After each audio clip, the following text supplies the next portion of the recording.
Hello friends, welcome to my YouTube channel. તો આજે હું તમારી સાથે એવી રેસીપી શેર કરવા જઈ રહી છું કે જેમાં આપણે મેદાનો ઉપયોગ નથી કરવાનો, બ્રેડનો ઉપયોગ પણ નથી કરવાનો, લોટ બાંધ્યા વગર કે વણ્યા વગર જ ક્રિસ્પી એવી નવી કચોરી બનાવીશું। આ કચોરી છે તે ખાવામાં ખૂબ જ ટેસ્ટી એવી લાગશે અને તમે સમોસા કે કચોરી ખાતા હોય તો એ પણ ભૂલાવી દે એવો આનો ટેસ્ટ છે। તો જેને આપણે સૂજી કચોરી કે રવાની કચોરી પણ કહીશું। તો ચાલો આપણે શરૂઆત કરીએ સૂજી કચોરી બનાવવાનો। તો એના માટે મેં અત્યારે એક વાડકી રવો લીધો છે, જે આપણે ઉપમા કે શીરો માટે વાપરીએ છીએ એ જ રવો લીધો છે। ત્યાર પછી 3 નંગ બોઇલ પોટેટોસ છે, ત્યાર પછી લીલા ધાણા છે જેને મેં આ રીતે ઝીણા સમારી લીધા છે, ત્યાર પછી 2 ચમચી ધાણા જીરું પાવડર છે, 1 ચમચી લાલ કાશ્મીરી મરચું છે, અડધી ચમચી હળદર પાવડર છે, 1 ચમચી ચાટ મસાલો છે, અડધી ચમચી ગરમ મસાલો છે, ત્યાર પછી 1 ચમચી જીરું છે, સોલ્ટ છે, 1 ચમચી આદુ મરચાંની પેસ્ટ છે અને બોઇલ લીલા વટાણા છે। તો ચાલો આપણે શરૂઆત કરીએ સૂજી કચોરી બનાવવાનો। તો હવે લોટ બનાવવા માટે મેં અત્યારે ગેસ ઉપર એક પેન લીધી છે, ત્યાર પછી આપણે તેમાં 2 કપ પાણી એડ કરીશું।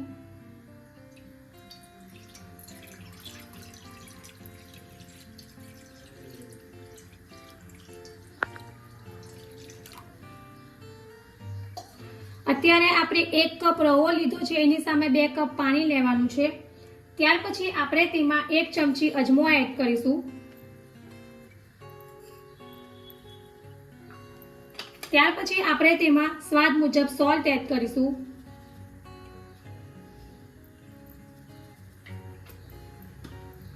ત્યાર પછી આપણે તેમાં 2 ચમચી ઓઇલ એડ કરીશું,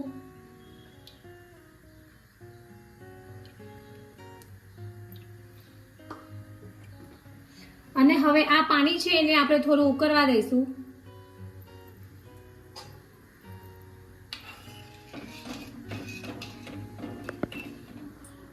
તો તમે જોઈ શકો છો કે આપણું જે પાણી છે તે આ રીતે ઉકળવા લાગ્યું છે અને પાણીમાં બબલ્સ આવવા લાગ્યા છે। તો હવે આપણે આ સમયે થોડો રવો એડ કરીશું અને આપણું જે મિશ્રણ છે એમાં ગાંઠા ન રહી જાય તે રીતે આપણે થોડો જ રવો એડ કરતા જઈશું। એક સાથે બધો રવો નથી એડ કરવાનો।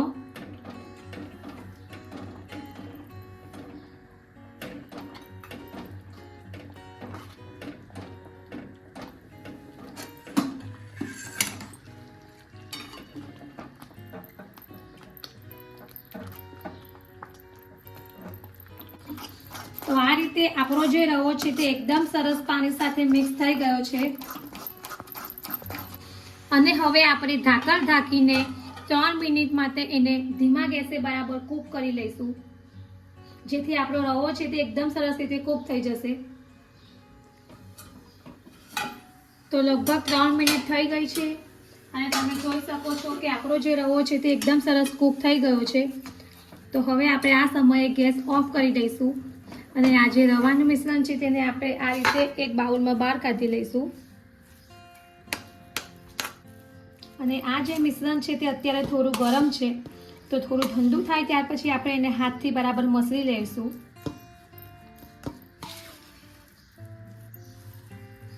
તો આ રીતે આપણો જે રવાનું મિશ્રણ છે એ થોડું ઠંડુ થઈ ગયું છે અને આપણે હાથથી આ રીતે થોડો મસળી લઈશું।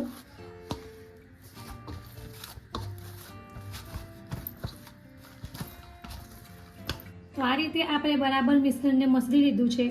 હવે આપણે એને થોડી વાર રેસ્ટ આપીશું અને ત્યાં સુધીમાં આપણે કચોરીમાં ભરવા માટેનું સ્ટફિંગ બનાવી લઈશું।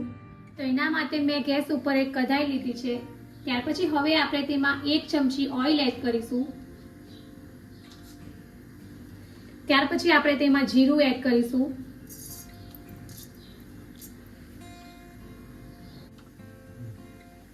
તો આપણું જીરું શેકાઈ ગયું છે। હવે આપણે આદુ મરચાંની પેસ્ટ એડ કરીશું, ત્યાર પછી આપણે ચપટી હિંગ એડ કરીશું, ત્યાર પછી આપણે જે આ મસાલા છે બધા તે એડ કરીશું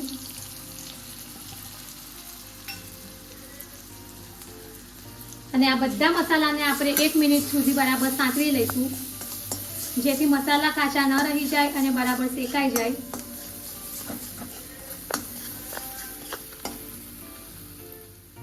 ત્યાર પછી હવે આપણે જે આ બોઇલ કરેલા લીલા વટાણા છે તે એડ કરીશું.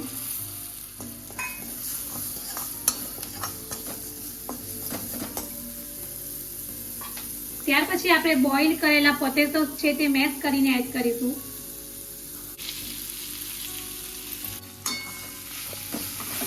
અને આ બધી વસ્તુને આપણે બરાબર મિક્સ કરી લઈશું.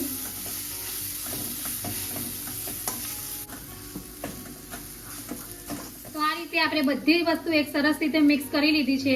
ત્યાર પછી લાસ્ટમાં હવે આપણે સ્વાદ મુજબ થોડું સોલ્ટ એડ કરીશું. ત્યાર પછી લીલા કોથમીર એડ કરીશું.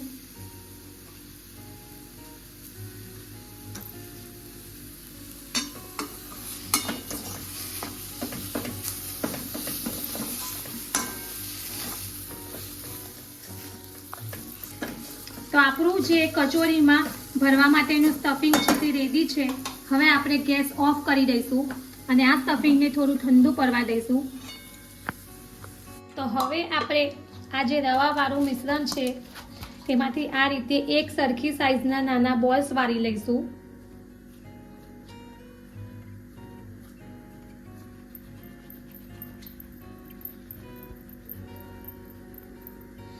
આ રીતે આપણે એક સરખી સાઈઝના જ બોલ્સ વાળીશું.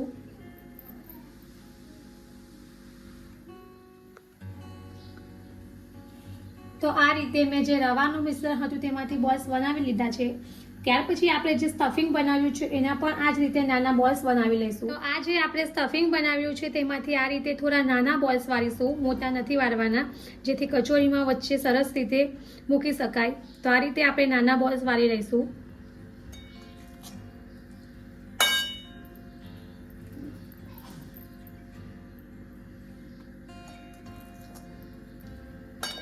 આ રીતે મેં સ્ટફિંગ માટે પણ નાના બોલ્સ બનાવીને રેડી કરી લીધા છે. ત્યાર પછી હવે આપણે કચોરી બનાવીશું. આપણે આ જે બોલ્સ બનાવ્યો છે તેને આ રીતે હાથથી પ્રેસ કરીશું અને આ રીતે થોડું થોડું આપણે દબાવતા જઈશું અને ફ્લેટ કરતા જઈશું. ત્યાર પછી આ જે સ્ટફિંગ માટેનો બોલ્સ બનાવ્યો છે એને વચ્ચે આપણે આ રીતે મૂકી દઈશું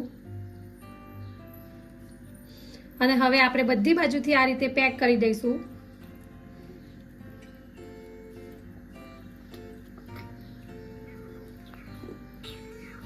અને કચોરી આવે છે તે ટાઈપ જ આપણે ગોળ આકાર આપી દઈશું.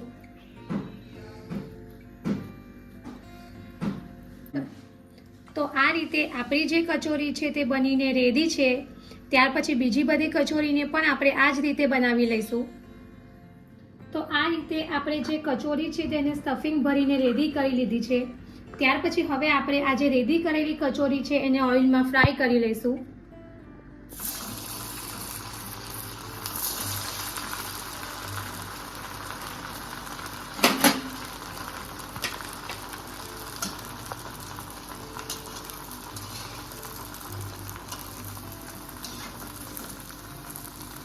તો કચોરીને આપણે ગોલ્ડન બ્રાઉન રંગની થાય ત્યાં સુધી ફ્રાય કરીશું.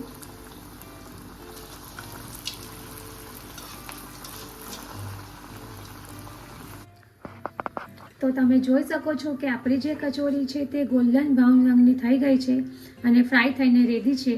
તો હવે આપણે તેને એક પ્લેટમાં બહાર કાઢી લઈશું. તો રેડી છે આપણી ગરમા ગરમ બહુ સિમ્પલ એવી એકદમ ક્રિસ્પી એવી રવાની કચોરી, જેને આપણે સૂજીની કચોરી પણ કહીશું. તો તમે આ કચોરીને બનાવીને ગ્રીન ચટણી કે ટોમેટો કેચઅપ સાથે સર્વ કરી શકો છો અથવા તો ચા સાથે. તો આ કચોરી ખૂબ જ સરસ લાગે છે.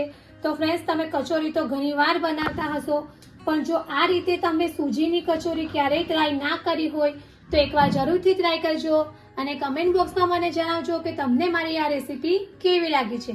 જો તમને મારી આ સૂજીની કચોરીની રેસીપી પસંદ આવી હોય તો મારી ચેનલને લાઈક અને શેર જરૂરથી કરજો અને આવી જ બીજી નવી નવી રેસીપીઓ જાણવા માટે મારી ચેનલને સબસ્ક્રાઇબ કરવાનું ભૂલતા નહીં. તો ફરી પાછા આવા જ નવા વિડીયો સાથે મળીશું. ત્યાં સુધી bye bye and thank you for watching my video.